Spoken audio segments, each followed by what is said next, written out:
Alright guys, welcome back to another episode of Crossing Swords. As always, I'm Andrew. And I'm split. Do I do a normal intro or a funky one? Surprise us. the judge said I can't do that anymore. Well, it depends what you're surprising us with. If it's with your genitals, then no, the judge was really clear about It's always with my genitals. I don't think I've ever... No, but there's other ways of exposing yourself. That's true. I've exposed myself emotionally. Yep. On the pod many times. Yep. I've exposed myself mentally at times. I've seen it. Yeah. And physically. Yeah. I've seen that. Yeah. They don't get to see that because it's under the table. The thing is, jokes or no jokes, I have just borne witness to your asshole. Yeah. I mean, you have in the full past. Display. Not today. No, I'm not saying like right now. No, but I don't want the people listening to think that the routine when you get here is you turn up, inspect my arsehole, and then we start recording. Want them to, that's a secret between us. You want them to know that it was a one-time thing. I'm not having this slander. There's no pre-ritual that involves my arsehole. It's not ritual, just, No, but if we were doing that every single episode, that does become a bit of a ritual. No, but if you had problems, you'd want to know, wouldn't you? Yeah, but with all due respect, you don't have problems. Is that what you're going to? One, I don't have problems. That wasn't what I was going to say. But the other one, so you do have problems. Is that you're not a medical professional. You're probably actually one of the last people I would be like, here, mate. First of all, I'd be a doctor. I actually think I would show Ash before you. But look, what? Based on what? I think Ash. I don't know. Ash would judge me. Look, you're always going to judge whoever's doing this in this situation, but it's whether I think... There's no judgment on the pod. Not on the pod, but off the pod. No, there is a lot of judgment off the pod. So like, I feel like Ash would judge me, right? He would. As I would judge him if he was showing me his bum. Whatever this problem is. Yeah. But I think he'd have a better poker face in the moment. Like, I think he'd be able to hold it together long enough. I would comment on it. You're right. You are correct. Until I walked away, and then he'd be like, Jesus Christ. But do you not think my comments would just break the tension and get us over it quicker? No, it just make me more worried. Oh, you want to live in the shame? I don't. No, what shame? You don't want it discussed. Men that have prolapsing anuses or whatever the issue might be, there's no shame. Is that your issue? It's not. Is it prolapsed? There's no prolapse. Like, there's no problem. I feel like that's the one Bob Marley song he never made. No prolapse, no problem. I don't remember that version. No, but that's what I'm saying. What a missed opportunity. And if anything, I mean, he didn't have bumhole cancer. He had toe cancer, didn't he? But if he'd lived long enough, I think he'd have been an advocate for getting your prostate checked. There aren't many men, and that would have been the advert. It's a weird thing, isn't it? We could still do it with AI. I don't want a computer checking my bum. No, I mean Bob Marley advert. Oh, I see. I want old school doctor with glove on, straight in.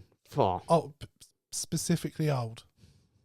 Do you know what? I just feel like they know what they're doing. They're more experienced. Would you let a woman do it? Of course, I would let a woman touch my. Okay, because you did. I'm sure you specified male. No, just old doctor. Doctor, I said doctor. Listen back. Well, maybe look, it says a lot about me than my automatic assumption. It comes from a man who lets his barber rest his ball sack on his shoulder. I don't let him. It just happens. To be fair, my last two haircuts, I haven't had my regular barber. It's been a different person each time. Ball sack on or off the shoulder? Off for both of them. Interesting. So it seems like a personal choice of your barber. I think it's a height problem. I think the taller a barber is, the more likely I am to have testicles pressed against me at some point. Because the thing is, I'm broad, so like... You're well built. For some barbers, they have to get closer to me to get to my head.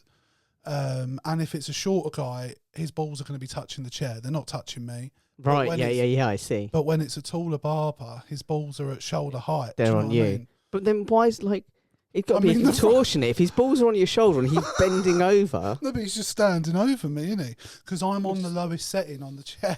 Like, I'm basically sitting on the floor. But I'm still just thinking, like, if his balls are here, his torso is going to go up to, like, you know. Yeah, but you have arms. They do go Yeah, down. no, but you do want to be close to the I action mean, I'm to see making it. out like this guy's a giant. So it's in my head. But like they're not quite on my shoulders. In my they're head. normally like pressed against my arm. And to be fair, this was something I asked Alex about. And Yeah, and he said the same it's issue. an experience he's had. Can I And just we say- don't go to the same barber. In So my- it's not just one It's a pandemic. problematic barber. Maybe this is a ring. In my head, you are getting your hair cut by, you know, the guy in The Simpsons who drives the tiny little car and Nelson makes fun of him. And then No, he I gets don't out and he remember The makes Simpsons Nelson that well. walk along. He's just this huge giant of a man. No, That's who's cutting your hair in my head. no. Can I just say, by the way, it's a nice looking haircut you've got. Thank you. I appreciate it. You're looking svelte. No But one yeah, says I svelte went anymore. unsexually assaulted this time. In fact, I'm going to throw you one of these. Mama like that. Mama like But yeah, that. it genuinely, it's never been something I've been overly uncomfortable with because it's never felt like an unnatural position for them to be in when it's happened. No, fair enough. Like, You've it's not always like used he's to it. just got his hands on his head, Well, we rubbing talked, himself against we my talked shoulder. on the last episode. By the way, if you're listening to this episode, you really should go over to our YouTube page, which you can find in the link to the audio of this episode. Nicely done. Mama To like see that. me have my hands on my head and gyrate. Just in the thrusting. seat. Yeah, it's more of a gyrate than a thrust. Yeah, yeah. A couple of episodes. We will get onto like proper stuff to We talk will. about. By the way, in a couple of episodes ago, we discussed if you were having surgery and the surgeon said, Yes. "I need to be for the Hairdressers ultimate is a result." no.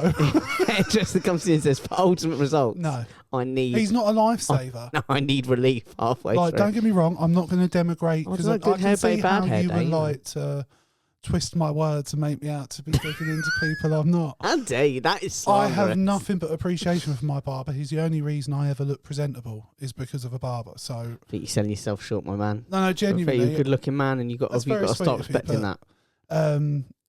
barbers, yes, they require a lot of training and experience for sure. But I feel like it's a job that most people with the training and experience could do a decent job at. Whereas a fucking brain surgeon is saving lives, Jake. And if he says, looks me in the eyes, in my eyeball, and says, I need to be noshed off to do this successfully at some point, who am I to tell him he can't do that? So you just find another barber if your barber said, "I need to be notched off." I probably would, yeah. Or I'd just see what he said if I said no. Because if he said it's a deal breaker, then I'd be like, what about one of the other guys? Yeah, I mean, like if you're a brain surgeon, Like, there's not a huge amount of how many brain surgeons, do surgeries are know you what I mean? doing a day? Do you know what I mean? They're long surgeries. There's prep. There's pre-surgery, post-surgery. You'd be surprised how many surgeries a surgeon can do in a day. No, for sure. But I'm talking specifically about like brain surgery. Yeah, yeah, And but also, That goes for any serious But- surgery. and also sometimes they would like the really specialist ones. They'll schedule them on like a certain day of the week, won't they? Because that's when the consultant comes in. They don't work. Yeah, yeah. Well, they don't do every day. They'll just be like, right, I consult on a Tuesday and I operate on a Friday, whichever way round. With a barber, you can get a lot more haircuts done in a day. It's like, how many times Yeah. realistically can you get noshed off in one day? It's I thought that's a excessive at one stage, question isn't it? for Bonnie Blue. It's very... Do you know what? We should send that to her. We should reach out. That I reckon that's a great special for her. And I don't want us to be involved. I just want to make that really clear. I want us to be involved to the point where maybe like... From a production aspect. Not production, because I feel like the smells... When and I say everything would just production, be- executive production, where we just have our names on the Yeah, but credits and again, nothing else. I feel like there's creepy connotations to that maybe we're going to... Do you know what I mean? Backroom couch sort of stuff. I'm not into Are we that. not? No, we're Oh, not. no. Obviously I know, not. look, I know you're desperate to hang out and date Bonnie Blue. Yes, I do believe the accusation has come But up. I just like the idea of us covering, like Covering Bonnie Blue? showing, maybe doing like a little documentary of the event. Do you know what I mean? Of how many A times collab one with man Bonnie can... Blue. Bonnie Blue crosses swords. Bonnie Blue And crosses then we'll have her swords. on the pod. We'll discuss it. How did she enjoy it? Did she not enjoy it? How's her jaw? Do you know what I mean?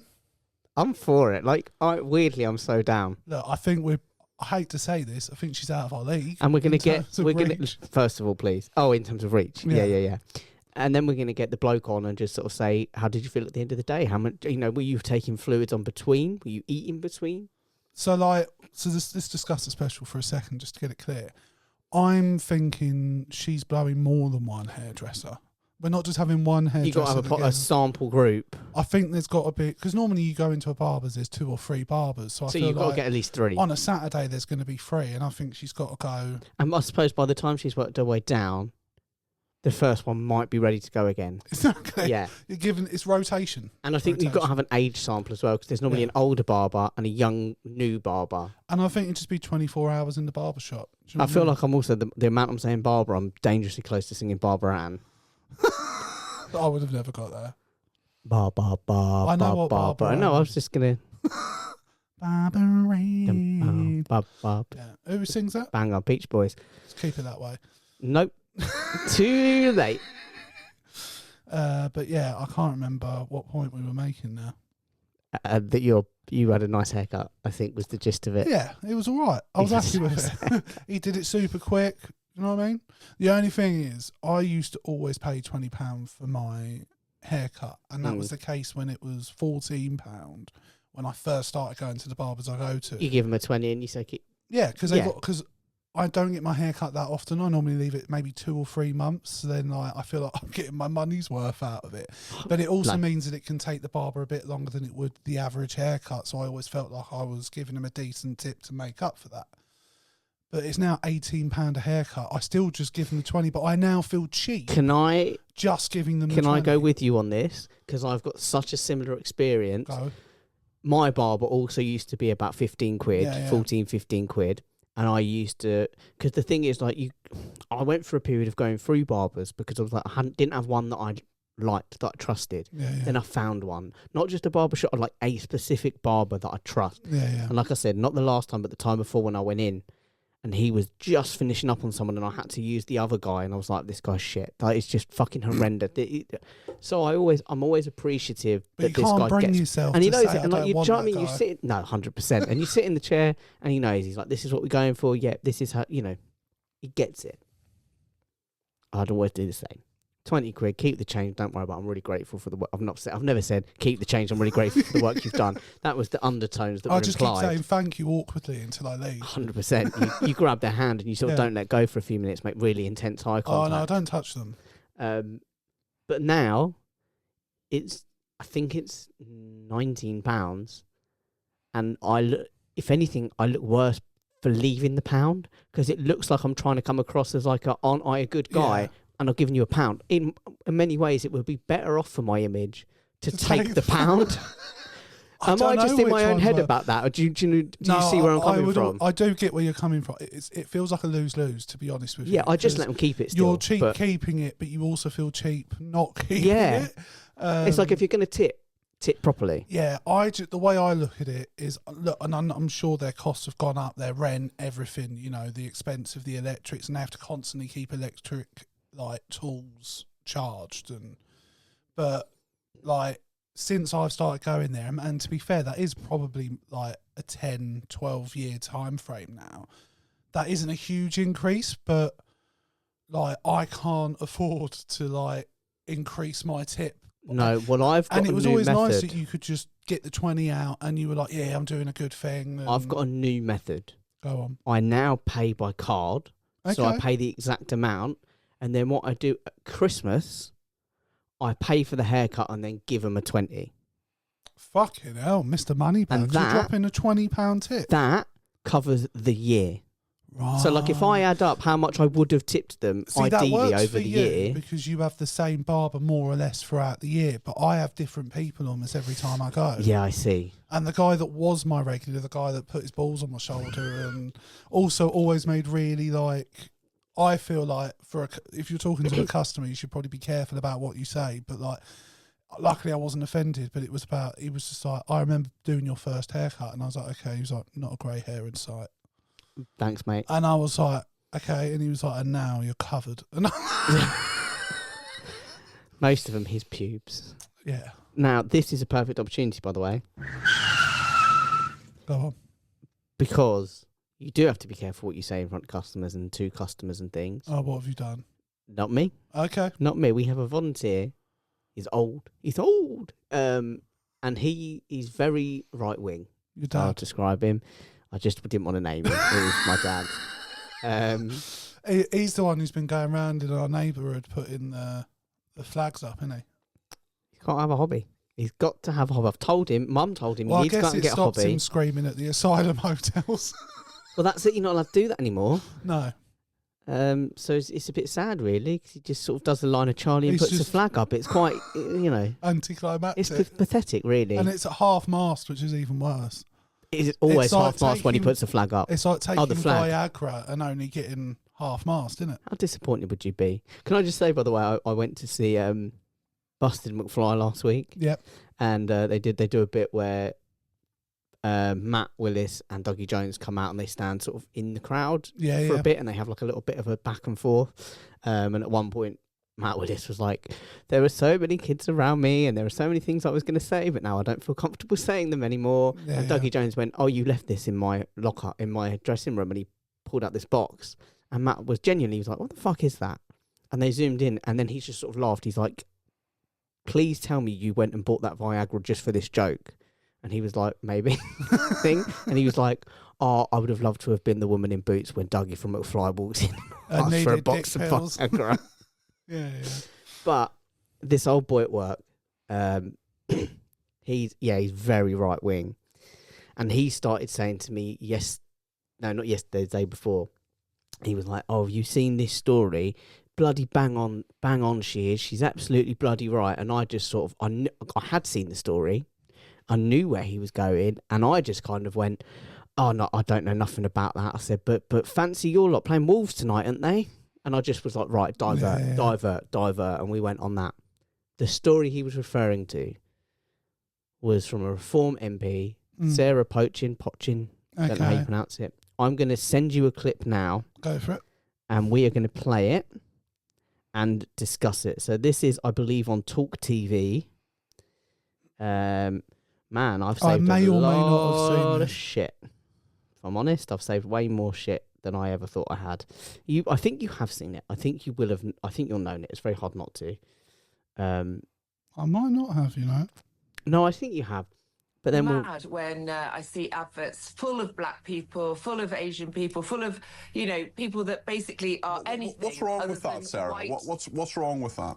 Well, it doesn't reflect our society, and I feel that your average white person, average white family is like I agree with you, Stuart, not represented anymore in There are lots TV of white people on television, Sarah, or they're not. There are lots of white people. There are lots of white men. There are lots of white women.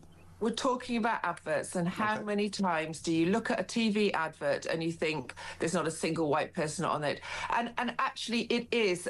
It's something that's happened because, I believe, of the woke liberality that goes on inside, this sort of like in the arty-farty world. And actually, you know what, people, I'm hearing this more and more, people notice and people will switch off. It drives me mad. people are mad at ads. To be honest, though, this is something that, especially around Christmas, always tends to come out because there's normally some supermarket does an advert with a family in, and it's not a white family anymore, and it always pisses people I want to remember off. the Boots, the Boots advert a couple of years ago where they had Black Mrs. Claus. Do you know, I don't remember that. No, because you don't care. Like, that's the point. This is the thing, like, this is a bit like... Audi have a fucking carrot. Where's Yeah. the outrage over that? It's not even representing humans. Yeah, my vegetable platter is more widely varied than that. More Than widely just a varied than a carrot. Yeah, Where's yeah. the broccoli? Where's the where's the I do beans? think they do other veg, to be fair. In the ad?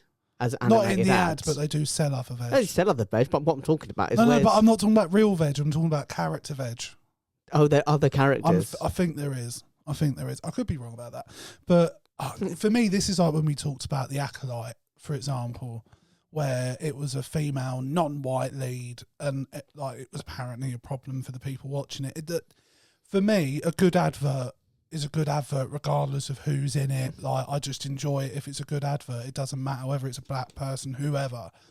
I think, personally, what people like her are trying to do is just continue the narrative of division and keep people fighting with one another and keep us bickering about how you feel about saying Christmas anymore and shit like that. Do you know what I mean? And all that sort of crap that comes out at this time of year. And she just was like a mug, to be honest. And I might have even seen that clip and just gone straight past it because... That's my thing, is even if... my thing, I've got a few thoughts on it, but that's one of my biggest thoughts is even if you do watch ads, and let's be honest, thanks to streaming, fewer and fewer people are watching ads these days. Yeah. There are loads of people that I've spoken to, not about this issue, but in the last 5 or 6 years, that just don't watch telly. They watch rarely streaming, like watch that's telly. it. Yeah. So when you look at it and you say, okay, let's say every advert has no white people in it, or if they have a white person in it, they're married to a black person every single bloody time.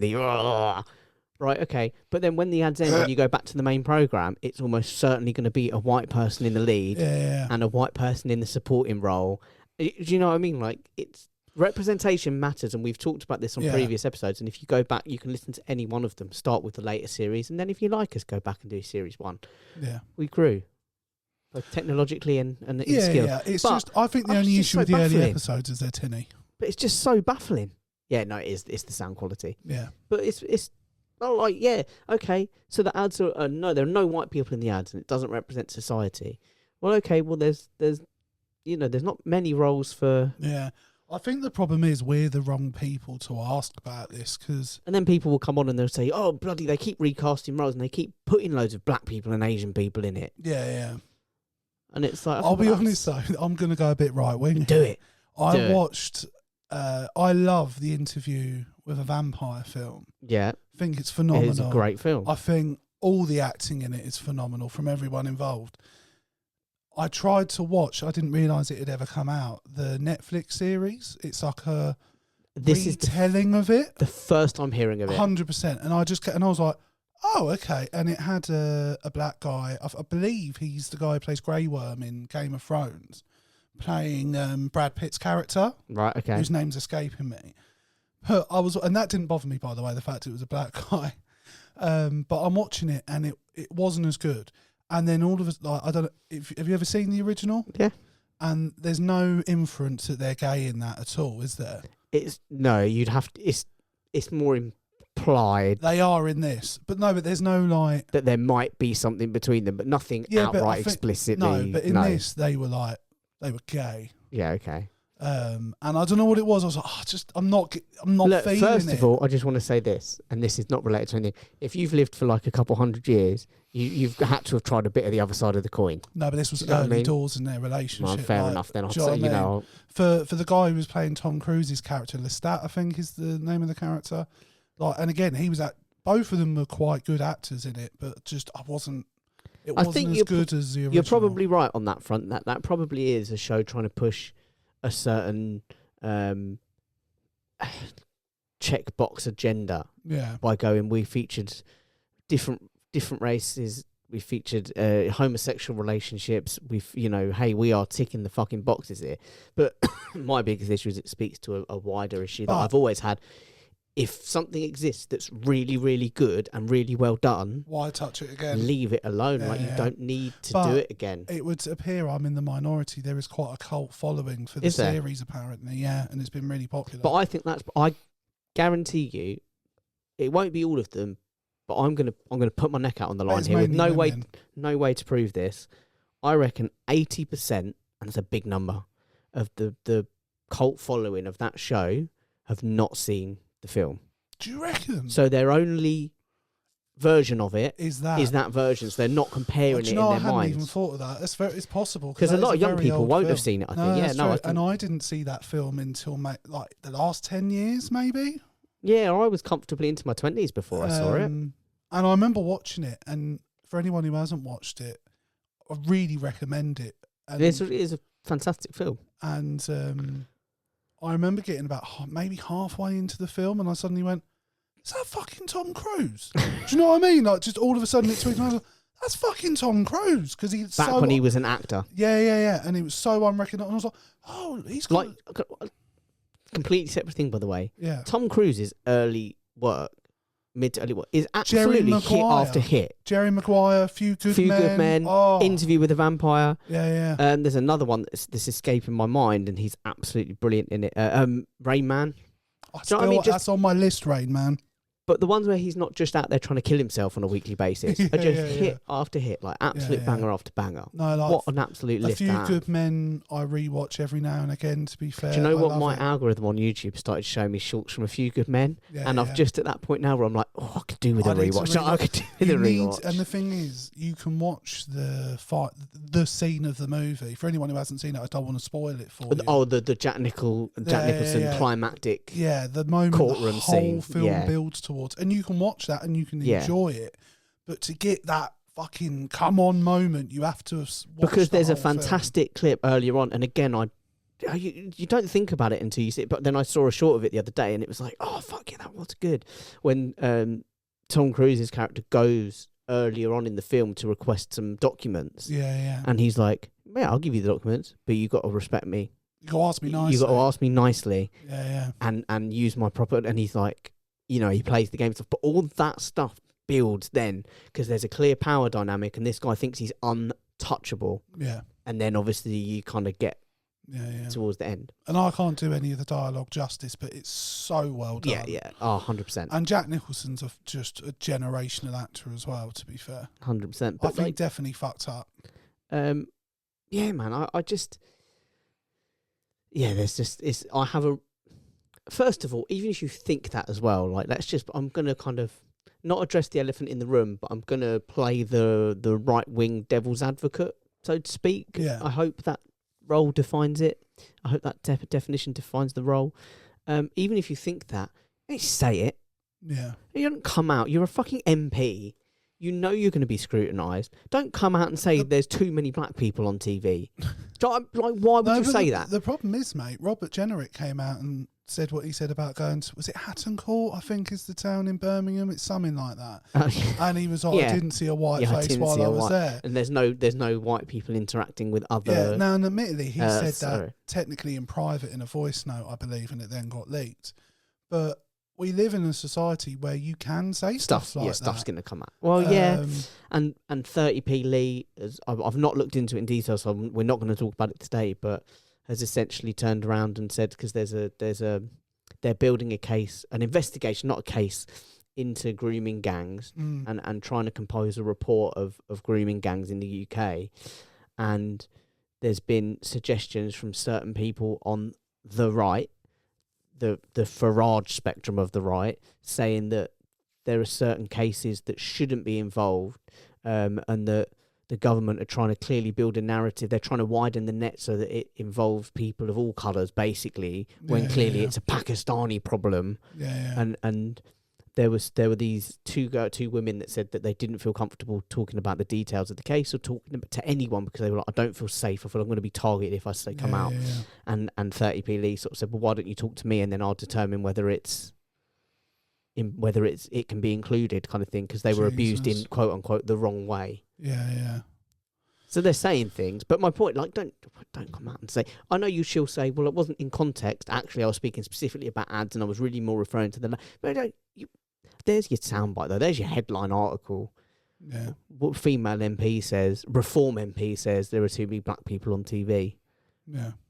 You're just feeding the enemy. Well, that's all that. I mean, but you're feeding the enemy, but you're not turning your own people against you, are you? Like, they're not offending the people that support them. If anything, they're stoking them as well.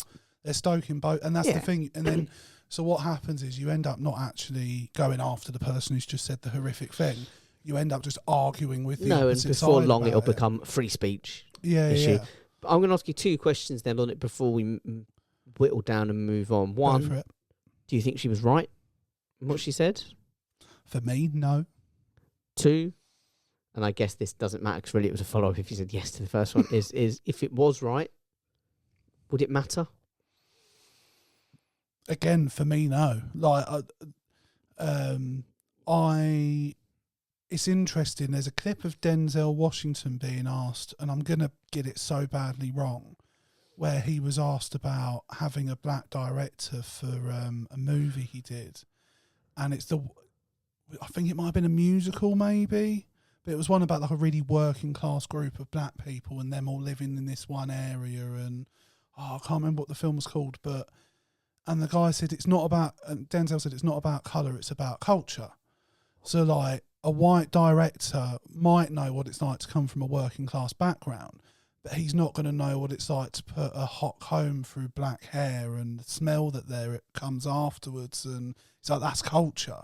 So he was like, he might be able to understand some things, but he won't be able to understand all of it. So he said it's important that you have the culture involved with it. Also, by the way, on the ads that I can immediately come to my mind where it's like black people, black families, because the ones I just thought, they're like the whitest black people. Do you know what I mean? In terms of the way they're living, and they're still living in suburbia, and they're still, I don't know how to describe it, but like, because it sounds like I'm saying there's a clear white culture, black culture, like the way we. But but there is. It's middle class. But it's not a culture thing. Not a white and black thing. So they're still very middle class families. So nothing's changed. I listened to a Carla, so this is a black. This is going to be my clip where I get fucking pulled up. And he said, normally people that come from an immigrant background have been completely acclimatized within 2 generations in terms of into the culture in which they've joined. Because he was like, when we see it in educational outcomes, the earlier generations from an immigrant-based family tend to have the best outcomes in terms of education, where they end up, all those sort of things. Whereas the second and third generation tend to start doing worse in school, and because the drive that comes from that immigrant status and needing to build a better life, you put a lot more effort in. Whereas we don't take education as seriously in this country en masse, so that affects, you can see that, and they do acclimatise. But the thing I was saying about Denzel Washington, it's important because the same as like why Black Panther was such a huge movie, because the representation isn't there, and it is important that they're represented because they are, I mean, I actually don't know the numbers, but I'd imagine just as many black people in the world as there are us. We said when we talked about I think it was Black Panther we talked about in a previous episode. And I said there was a thing growing up where a movie featuring, and TV show, both featuring predominantly black cast, was a black movie. It was a black TV show. Yeah. It wasn't a and to go even TV more show, whereas a white on one is like, it's a TV show, it's a film. Whereas they're like, oh, that's a black comedy, that's a black drama, whatever. Yeah. Because to go full circle with it as well, Chadwick Boseman got a leg up in life. His education was paid for through this this charity / foundation, and the person who paid for him to go to acting school was Denzel Washington. And so, like, if the representation was fair, there wouldn't be a need for that organisation to even exist, where Chadwick Boseman would need a leg up or to be given assistance to get into the school system and to even have a shot at a career, let alone become Black Panther. The last point I'd like to make on it is one of the biggest issues across globally, but I'm certainly going to focus on the UK media industry, is there's a real problem of most people who have jobs in the media, whether it's behind the scenes or in front of the camera, behind the camera, in front of the camera, they had connections to the industry. It's far the more amount than of we people realise. that you have no idea, and then you find out, oh, their mum was a casting director. Do you know what? I'm like, it is rife. But you can't see that because you don't know. But when it's a black thing and there's not that much representation, because basically my point is there's no representation of people outside of the industry breaking into the industry, but you can't tell that just by looking at them. But you can tell by looking at a cast whether they're black or white. You know, we can sit here and do that. Oh, I don't see colour, but I can, you can tell if someone's black or white. So it's easier to talk about. It's easier to say there's a representation, there's a misrepresentation, there's a lack of representation. But there's also a problem, but we just can't see. You can't tell by looking at the amount. I've said the amount of people I Google because I'm like, oh, I really like their work, and then you find out that. Well, it's like a really good example at the moment is I was watching an interview with Matthew McConaughey, who I love, by the way, and this isn't digging him out, or his son, but his son's got a role in his current movie. Now, Matthew McConaughey swears up and down that his son's got genuine chops, and he wouldn't have even put him forward for the role if he didn't think so, and his son took it really serious. I'm sure his son's got talent and all of that, but he wouldn't have even got a shot or an audition or got to send the tape to the person who got him the job with his name taken off if it wasn't for the fact Matthew McConaughey's his father. And it's like there's a TV show that we both really love, and one of the main stars is a Nepo baby, and he's brilliant in it. And What is it? It's The Boys. It's Jack Quaid. Oh, Dennis Quaid. Yeah. Oh, yeah. Well, do you know what? And he's absolutely fantastic. Love Dennis Quaid. I'm not saying Nepo babies are without... Like, some of them are absolutely brilliant. Yeah. But it's not Lily now Allen's got an surprising. album out at the moment. Yeah. Nepo baby, you know. Yeah. Lola Young, her aunt works in the creative industry. So I didn't know that. Yeah, so straight and away, again, I'm not I shocked. only found that it's her aunt and she's a writer, but again, like she would have known people that got a... Yeah, you know what I mean? you go to events and you meet... But Yeah. It happens far more than we realise. Far more. And even Daniel Radcliffe, it's the one I always think of, that he got the job because his parents were in the industry and they happened to be at a theatre one night and run into the casting director and the director. Yeah. And they're like, fuck. But the previous TV work he'd already done was, again, 100%. because his parents... Yeah. So... He didn't go to... I know they held open auditions for that, but he didn't go to, like, open... Like, his parents were in the industry. Got it right at the end. And they went, well. we know a kid. I think he was literally like the last person It's who our was seen kid. for the role. So, yeah. So, yeah, you know... Yeah, and I think one person I really respected when they talked about it was Grace Campbell, who's the daughter of Alistair Campbell, and she's a comedian. And she's like, I've been really upfront. She did my first tour. I talked quite a bit about my dad and the role that played in me becoming successful, because she was like, I'd far rather be upfront and honest about it. And then once you're into me, we'll focus on my actual comedy going forward, and that'll be it. So, But yeah, it's rife. But my point is, you can't see it. No, it's far easier to see. Yeah, no, that's fair. Yeah. Good stuff. Do you want me to do a little... Because, listen, whatever we talk about next, it's going to be absolutely nothing related. Should we talk about the Traitors? We can talk about the Traitors. Let's talk about... Literally, we're both fresh off of the most recent episode. It was so funny that when you text me, you were watching the round table, and I'd literally...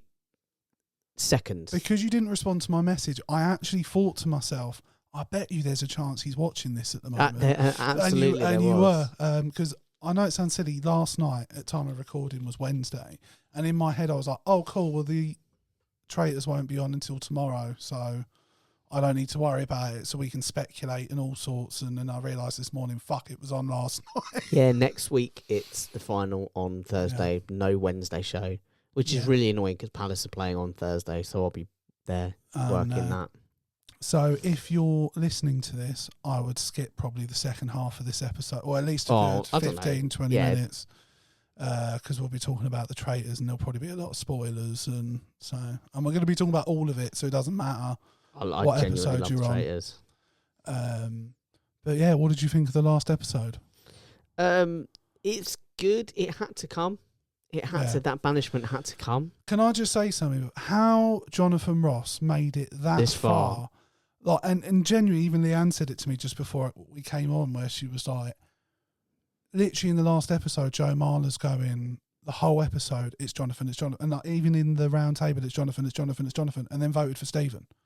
Yeah. And you're like, no, what are we doing? I think, I was talking to Steph about this. I think the editors of the show very deliberately leave things out, because I think there's clearly been discussion to sway Joe onto Stephen, because how many times I've watched the Traitors, and every single person, rightly or wrong, like, but particularly when it is a traitor, like, let's just take Jonathan for example in this series, but in previous series, non-celebrity and whatever, they'll sit around the round table and at least 5 or 6 of them will go, it's Jonathan, and when they put the names on the board, it's someone else completely, and you're like, what the fuck are we doing here? Like, and I think there's clearly some editing going on that hides the moment that they've been swayed. But I think particularly with that Joe Marler one, I disagree, because like he's literally sat there going, we're not all trying to catch traitors, are we, Jonathan? And I'm like, there's no way on God's green earth this man's voting for anyone other than Jonathan Ross. Don't get me wrong. And there was genuinely a scene in one of the episodes, I can't remember which one it was, where they were like,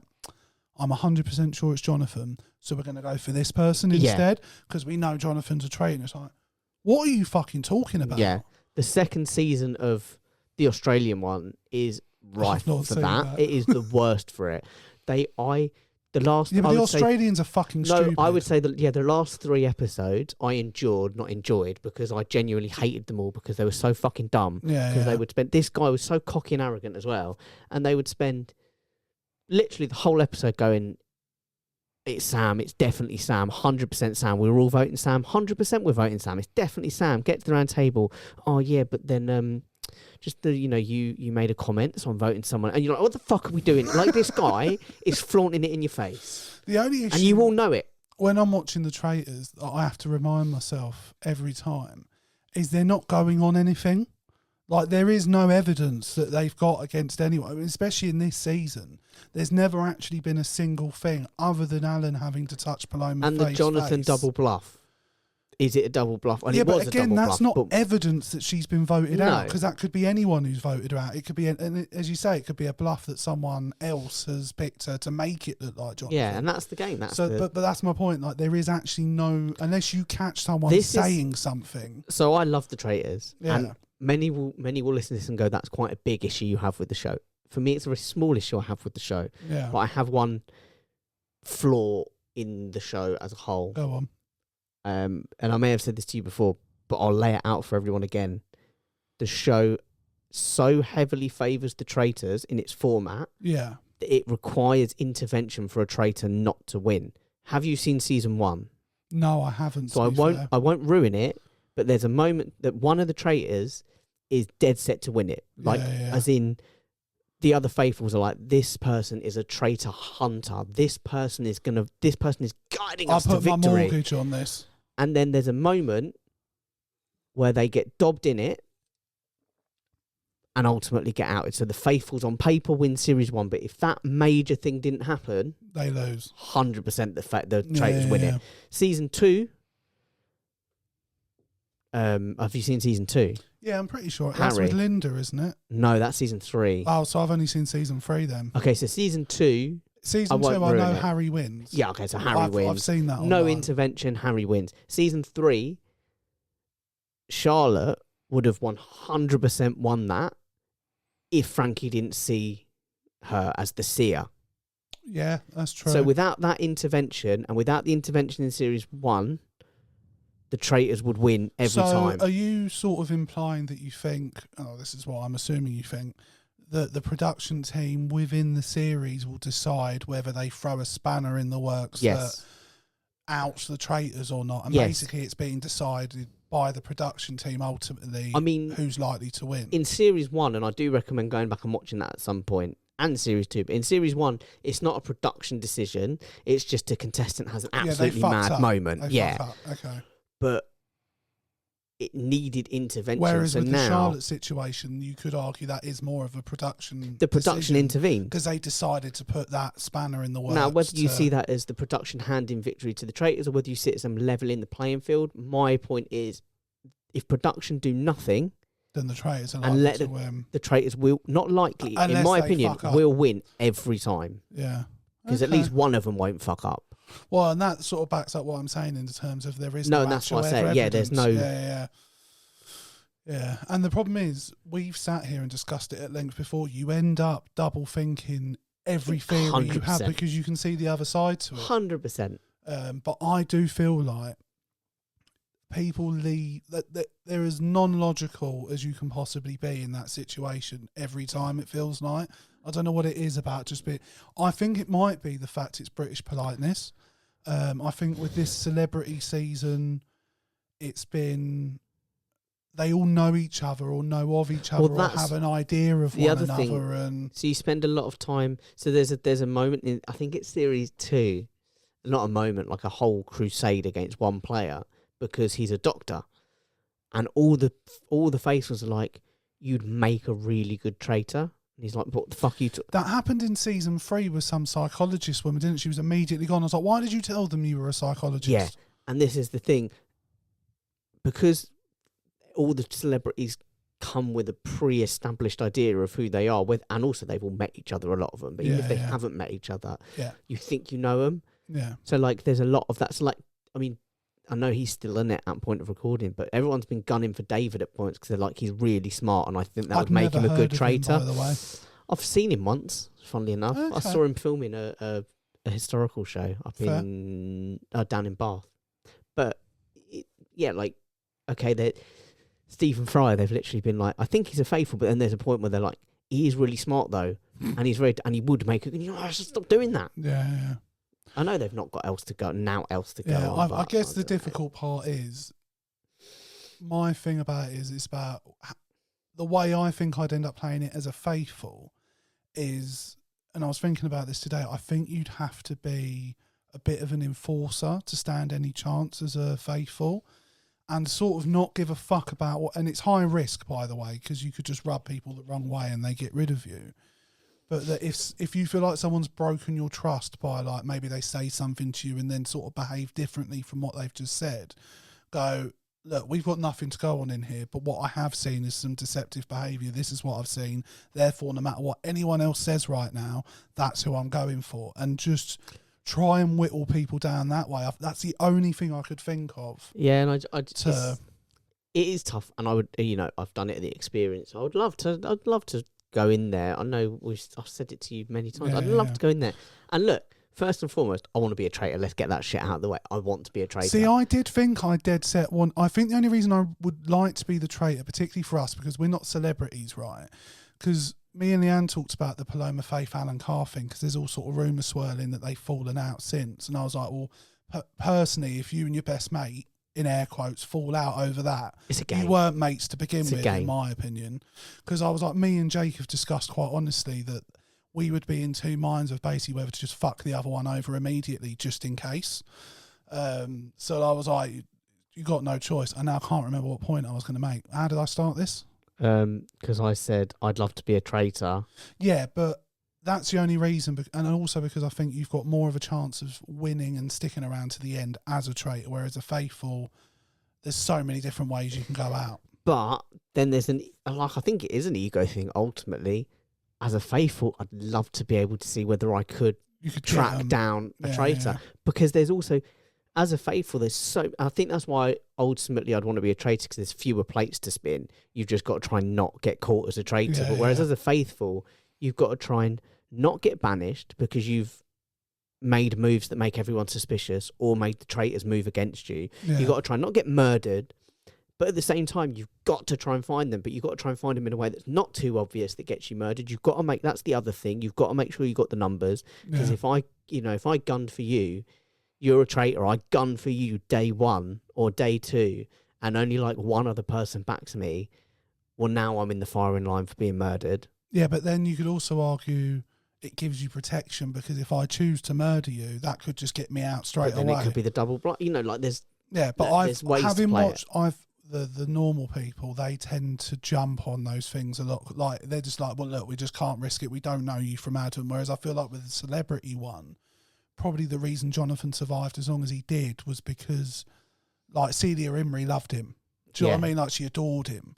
And even at the end, she's like, she was like, I'm besotted with him. So, like, I think that plays a massive part. Whereas when you're with these complete strangers that you've never even clapped eyes on before, it's far easier to not trust them. No, and and especially when they're like, I mean, thanks to Charlotte now, someone comes up to me like, "Oh, what gays?" I'm like, "Yeah, are you from London?" Yeah. You know what I mean? Like, are you? Yeah. Yeah. Oh, I work in a supermarket. Like, do you? Yeah, do you? Sure you do, officer. You know, all that stuff. It's just, you're locked in. Yeah, I actually think Kat has probably played being a traitor the best I've probably seen, because she's done really well. She took the meaner approach. Dancing the line for most of it, and then has gone, okay, no, now I need to... She took the meaner approach. She's flown under the radar, but spoken when she needs to speak, so no one can level at her and go, you never say anything. But equally, she's not saying too much and drawing attention. There was a moment in the last episode where I think Alan and Jonathan really fucked up, where they sat down with Kate Galloway.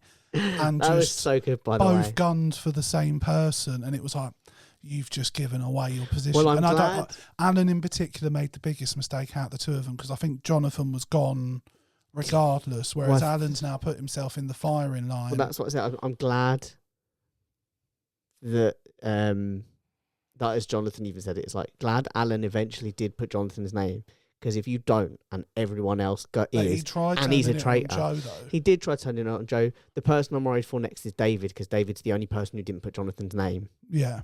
And they're all suspicious of him anyway. Yeah, but I think if they were sensible, like if Kate Garraway has two brain cells to rub together, which judging by the rest of the season, she doesn't. So Mia's talking about this, and it might sound cruel. Never mind how she's made it this far in the show, which has shocked me. How she made it this far in life? This far in the show, it's because they all just accept that that's her personality now. She's not a threat. Yeah, they're like, what's she gonna do? I could kill someone in front of her. The faithfuls know. The faithfuls know. She's not going to... the faithfuls know, sorry. She's probably a faithful, so there's no point voting for her. She walked away from that conversation with Alan and Jonathan and thought, fuck all of it. Do you know what I mean? She got ganged up on and had no idea. She just went with the herd at the end, in my opinion. Do you know what I mean? Whereas the fact you're 9 episodes down... Yeah. And she's not brought a single theory to the table once. Now, and maybe she claims that's because she's a impartial journalist, like, I just think you're a bit But I daft. think Lucy nailed it on the head in the last episode, I think it was, when she was like, yeah, but we've all been here long enough now. There must be someone. Yeah. Like, even if you just your gut. Yeah. Just this, you've overheard something, anything. Even if it's someone said a theory and you've gone, maybe that there is something to that. It's just, but you've nothing. How have you got nothing 8 episodes in? And I think that's probably saved her, because I think you'd think, a traitor wouldn't play that. A traitor wouldn't be dumb enough to go 8 episodes in and go, I don't know. I still don't know. I mean, it would have been fantastic if she'd been made traitor just to bumble her way through and just, I don't know what's going on. But yeah, no, she's offering nothing, to be honest. So she'll probably make it right to the end, I reckon. Yeah. Who do you think wins it overall? Kat and Alan. I don't think Alan makes it to the end. It all depends. They're starting to turn on him now, but I still think Dave is there. I still think there's suspicions on Nick. I love Nick. I would love Nick to make it to the end. I did think his move was a bit stupid, though. Personally. Well, admitting to it was. Yeah. If you're going to do that, take it to the grave and just have you and Joe in on it. As David said, either you're a brilliant traitor or the ultimate faithful. It's like, he's the ultimate faithful. But yeah, just have you and Joe in it. Just have one person you trust. Because that's the thing. Because going by how I would operate, I would have gone for Nick. Because I'd be like, I can't trust you. You've broken our trust. And regardless of whether you're faithful or otherwise, I don't care. You're gone. That'd be my I need approach. People that on I the know team. aren't going to. Well, that's why early doors, and I sort of get it, because he was but a smart guy. But then he'd have probably joined up with me like he has with Joe. Joe's sort of playing that enforcer role. He's playing it a bit more aggressive than perhaps I would.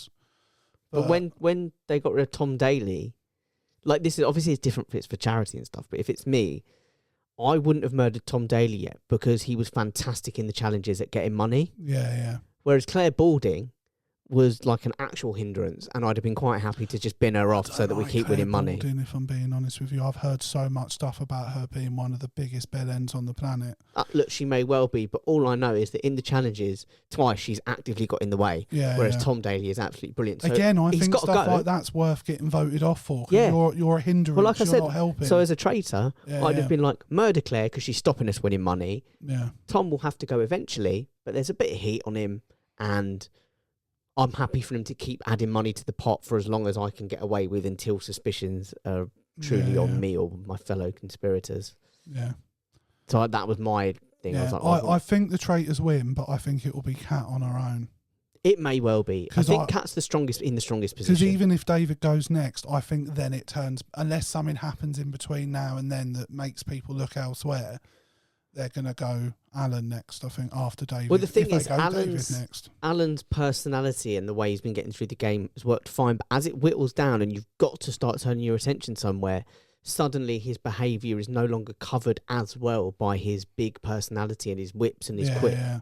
Well, and the thing is, and Celia Emery, again, she was besotted with Alan. But now she's like, which meant that, like, I think it was maybe 1 or 2 episodes ago, she literally turned to him and went, "You're not one, are you?" And he's like, "No, dear." By the way, Nick's play of getting close to Kat, thinking she's a traitor, but I better have her on my side until the end game, I thought was risky, but brilliant. But he hasn't voiced it to anyone, has he? No, and that's the point, because he's like, I'm going to keep it quiet until... No, but that can also backfire. It can backfire, because then no one knows... Because if he then suddenly pulls it out of nowhere and suspicious. Kat manages to spin it the other way, that, well, you've suddenly pulled that out of nowhere, haven't you? So... Is it because heat's on you? Yeah. No. Like I said, it's risky.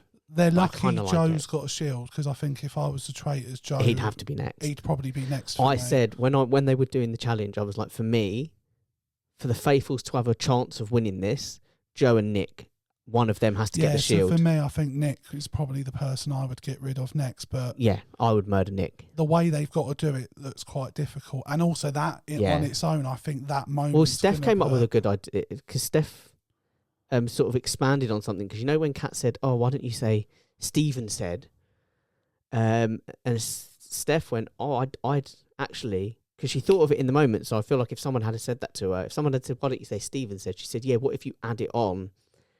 So there's like a tiny little gap between it, and then you ask someone. She said, "It's like David is very smart. So what if you said, oh, Stephen said to me, this game's so mental. Stephen said to me, you know, I can't remember what the phrase is they've got to say. It's like, it's departure is bittersweet or something. Sorrow. Yeah, such sweet sorrow. Such sweet sorrow. Parting is such sweet sorrow. And she was like, why don't you say, oh, Stephen said to me, you know, oh, parting is such sweet sorrow. David, do you know where that comes from? No, but the problem is it has to be a toast. Yeah, but you could do it, and you could go like, look, there you go. Stephen said this thing to me, or you know, he said Stephen said the thing to me. He said, he's so morose. He was like, oh, can I raise it now? You can raise it. Go, oh, parting is such sweet sorrow. David, you're so smart. Do you know where that's come from, or is that like from a quote or something? Yeah, you could do. You could do it. The difficult part is the fact it's a toast. Yeah. So I think you're underplaying. No, it's like tough. Obvious it's going to be tough. that person. And the then fact doesn't that appear Alan's the next taking it day. on, and there's already suspicions on him over Paloma. Yeah. It could be the undoing of him. Yeah. It could. How would you have felt first day? By the way, I have to say the internet went mad after the first episode for one particular reason. Do you remember what it was? The first episode? Yeah, it was all over Twitter. Don't tell me you didn't see it. I did. There was a few moments. They were grave digging. Oh, was it Charlotte Schertz's? Yeah. Yeah, well, she's very hippie now. She likes being in the dirt as well. So it's like... That's not why it went round. Dirty girl. That's not why I did it round. No. For those who know, you know. Yeah. Do you know what I mean? It broke the internet. And I genuinely, I was like, all right, fair enough. That actually, I'm going to use that. If you got is there anything else on the Traitors you'd like to discuss? I was just going to ask the question. If I had on the first episode killed you, and obviously they tell them afterwards, don't they, on that podcast, which I haven't watched yet. I might watch some of that. Oh, can I just say, Mark takes it in such Mark fashion. What does he scream? It's just like on every time I've seen Mark on the Traitors, it's like I'm watching a gritty ITV drama. By the way, he was a nothing's dickhead changed. doing the whole banging the table thing. Fuck's sakes, man! I'm just Scottish. It was Joe Marler's look when he said, I think he said duplicitous or something, and Joe Marler looked up. How dare you? But Joe Marler's very smart, and he's played it like he's very dumb. Yeah, it's a very clever tactic. I like Joe Marler. I've seen him on a lot. Like, I've watched his podcast quite a few times. Joe. The two Joes should get a podcast. I've loved them together. The Joe Mants. Oh, what Joe? But Joe Wilkinson, when he revealed it, they like him to do it one at a time. And go, Jonathan! Oh my God, I never saw it. Alan and Joe Wilkinson just opened them all in one go. Yeah. And Ed was a bit like, that's not. It's not how we do it, Joe. Yeah, but okay, fine. Fair enough. So if I kill you, kill me. How would you have felt afterwards? Would it have been the end of the podcast? End of the No, I'd have been annoyed that I didn't get to go further. But would you have understood with that game? task? Because when you then watch it back and you see that you're given the choice of you've got to touch someone on the face to kill them, I can't just walk up to one of the other 19 randoms. But that depends if they know we're together or not. If they don't know that we know each other, then I'd have been a bit annoyed. But no. But then what I'm saying is, even in that situation, you're least likely to react to me touching your face. No, but I'd be like, "What are you doing, mate? We don't know each other." Because I actually said to Ian, I actually think between the two of us, it would be weirder for you to touch me up than for me to touch you up, wouldn't it? Well, also you could be a very flirty gentleman at times. Exactly, that's what I'm saying. Yeah. No, I'd have been I'd have been annoyed, and I'd have been at the game that I never had. But it's a game. Yeah. Would you want me to go on and win it? Am I getting some of the No. No, then I don't give a shit what happens to you, mate. I don't give a shit what happens to you. Would you share it with me? Yeah. Liar! If I killed you, you won't share a fucking poppadom with your missus. Oh no, food and money are different. You can't. You can't put money and food on the same level with me. No, you care less about money than you do food. Is that what you're saying? 100%. Thousands. So you'd say you won 100 grand. You'd be more likely to give me 20 of it than to give me. Me and Alex have a poppadom. long-standing thing that if either of us wins a significant amount on the lottery, we give each other 10%. It's just a deal we've had for years. That's a silly thing to do because you get raped on tax. I know. There's other ways round it. I'd also like, think- do it in a smarter way also than think just giving him 10%. Very unlikely that we'll ever cross that bridge. It's a very, very, very different amount of money. Yeah. Like 100 grand isn't life changing. I mean, I guess it could be life changing for the both. No. I was going to say for two people. Do you know what I mean? Like 50 Living grand a separate each. life. But it could be because you could get a deposit for a house out Yeah, of it. absolutely. But I'm not giving you 50 grand. No, I don't want 50 grand. I don't want nothing. Do you know what? Keep it to yourself. You do you. I'd pay for a new mic for you. How about that? You do you. Okay. You can pretend to be superior and that. I'd want a new fucking studio. How much are you giving me then? Just a few notes. There you go. Yeah, now we're getting vague about the amount. Go on. Absolutely. Is this going to be like with Steph? Or I'd give her half my poppadom. Do you know what I mean? I'm not. I'll give her like half of my burger. Like, so that means I'm getting what, 200 quid out of your 100 grand? No. Like, I'd give you a few grand. I'll make sure you're all right. I'll make sure you're all right. Is this in the situation? No, but like, right. So say I don't do that to you, and we both in it though, and I win. Are you still expecting a portion? No. But it's only. It's nice to get a portion. If you've kicked me out first thing, I want something. Don't dick me like that, bro. I'll buy you a bunch of flowers. Fucking listen, they better be airlifted to me by King Charles himself. Yeah. Bunch of flowers. Please.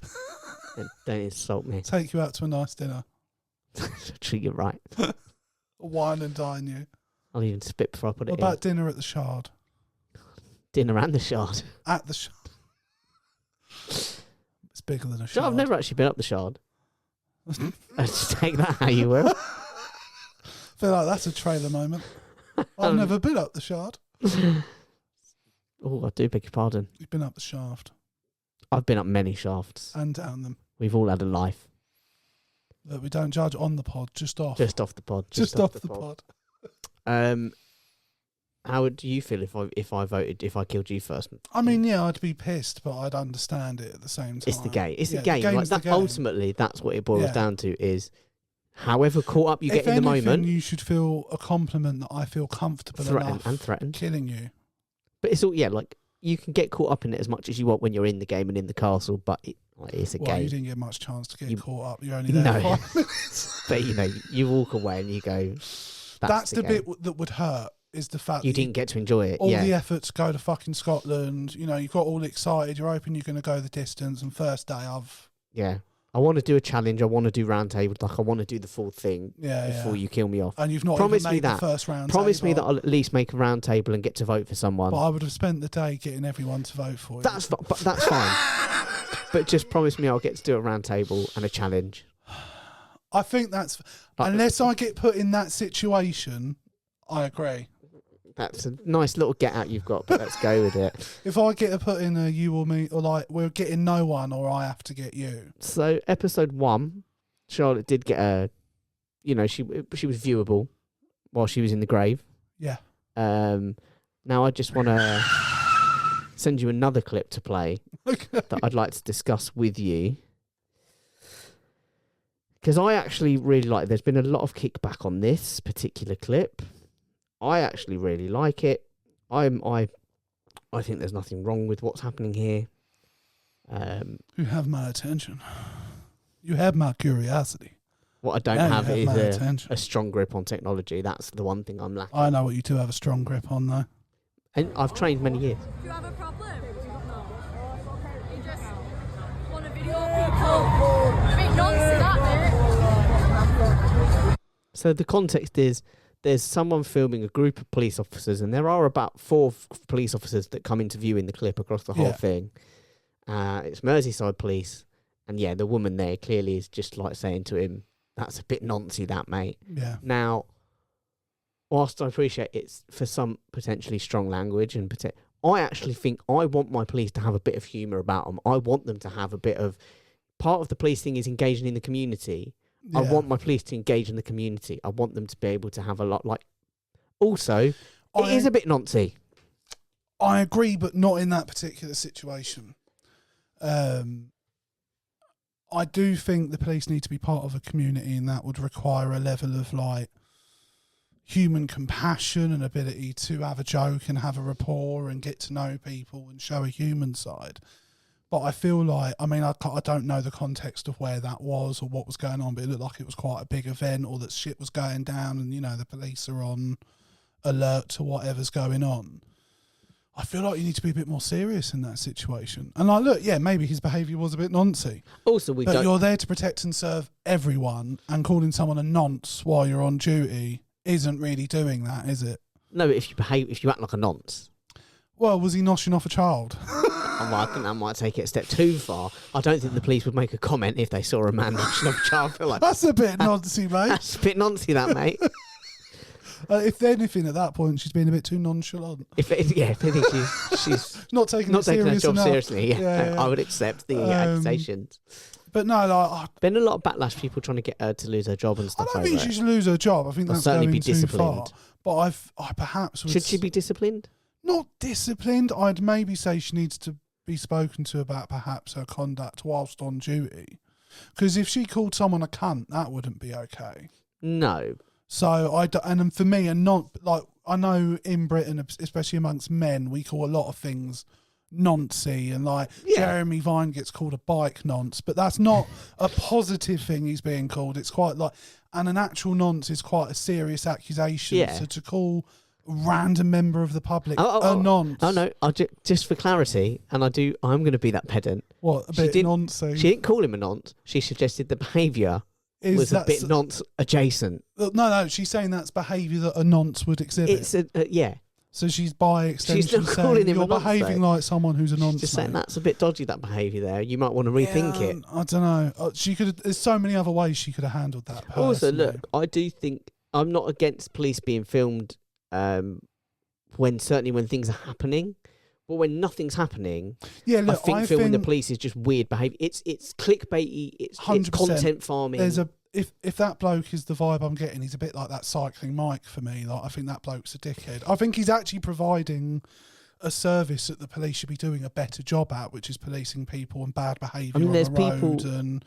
But like that guy cycling Mike, he literally goes around looking for trouble. And there's people on YouTube and TikTok, just police specific, that will film the police to antagonise them, so that they get a response. Exactly like that, so that they get a response, and then they farm it. Against that sort of thing being like, if the police are just carrying out regular, like they're not dealing with an incident, I don't think if they're not dealing with a member of the public and they're just observing, then I don't think you should be allowed to film them. I think that's probably the way around that. Because if you're filming the police because you're worried about maybe there might be a miscarriage of justice, or they're rough with just someone, to make sure that they're that's one following thing. due process. But if you're just turning up in the police's face trying to antagonise them, and look, people are human beings, and it might have just been a slip up from this woman, but it's very easy, I think, when you're in a position of power, which I do believe a police person to be.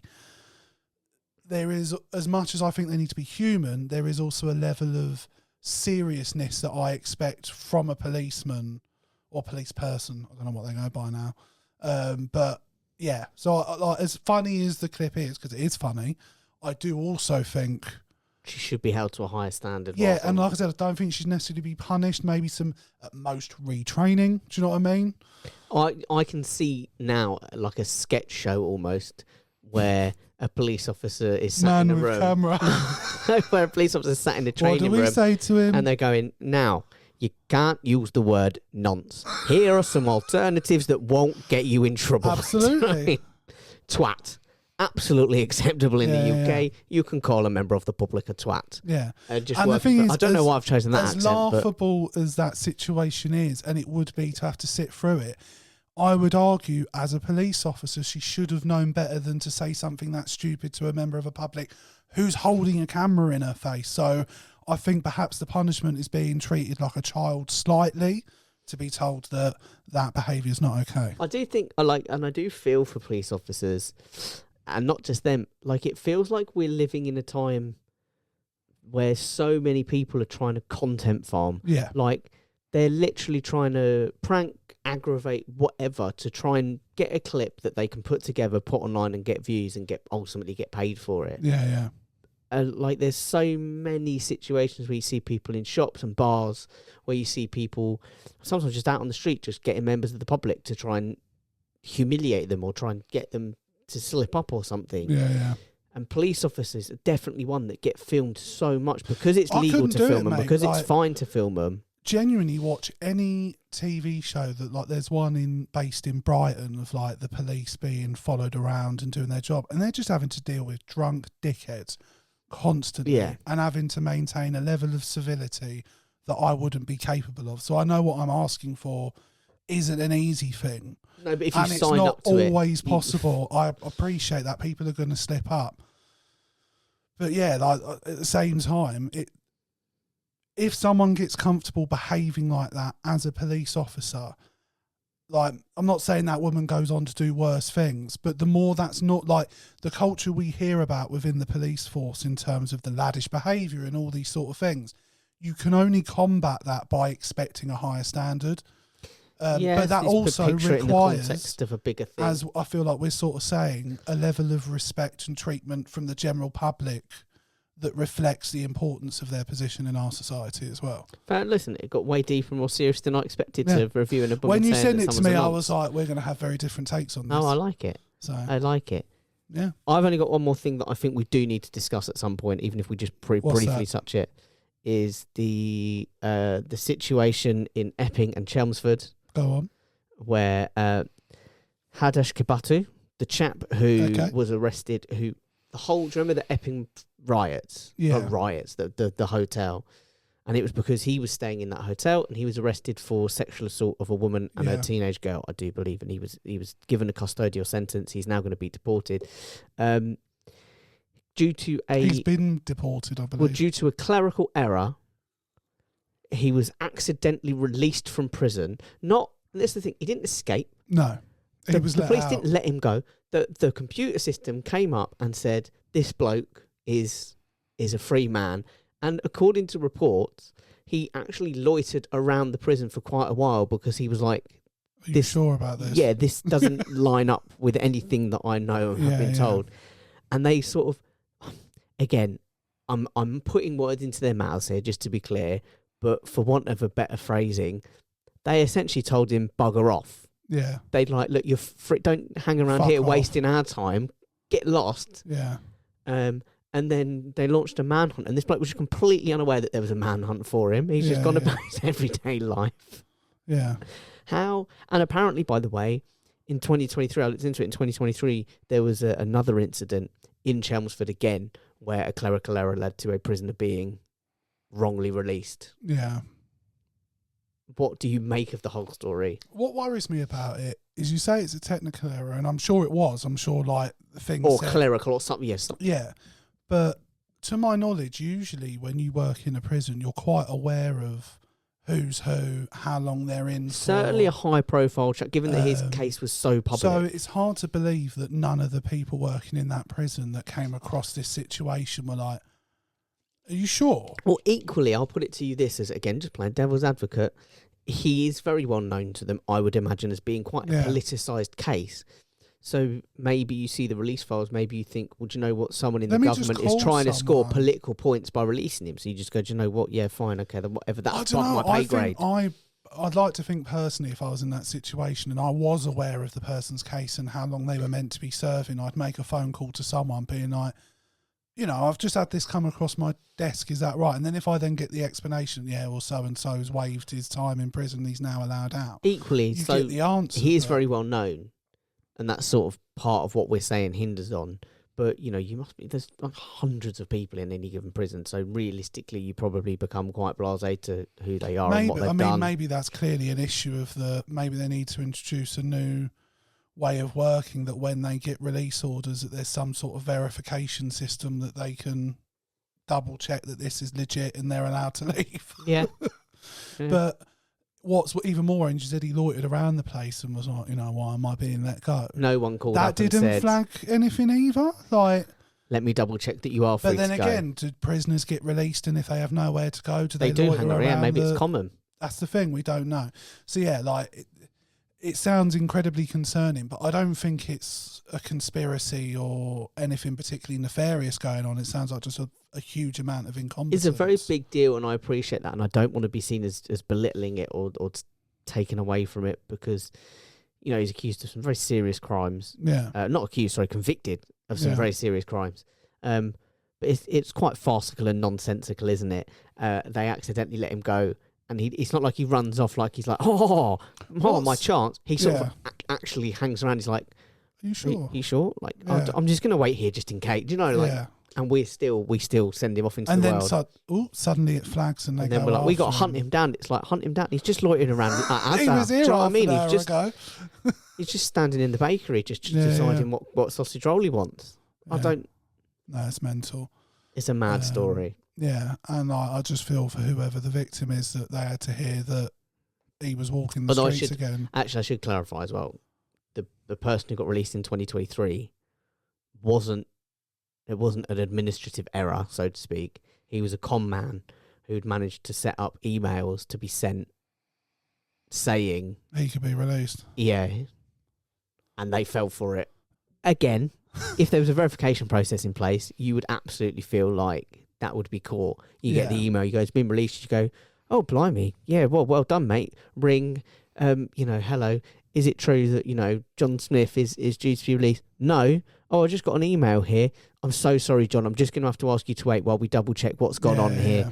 Oh, the email's not legit. Really sorry, John. You back in you go. And then an investigation launches into the, I agree. But it makes me wonder whether people are released early from prison so often that it just doesn't flag with the people in the prison. They're just like, oh, okay, just another person's leaving early. Yeah. Do you know what I mean? Because we do know they're so overcrowded, and we know that situation hasn't been rectified or fixed. All they did was release extra prisoners. Yeah. Like, that's literally what they did. They released thousands of people.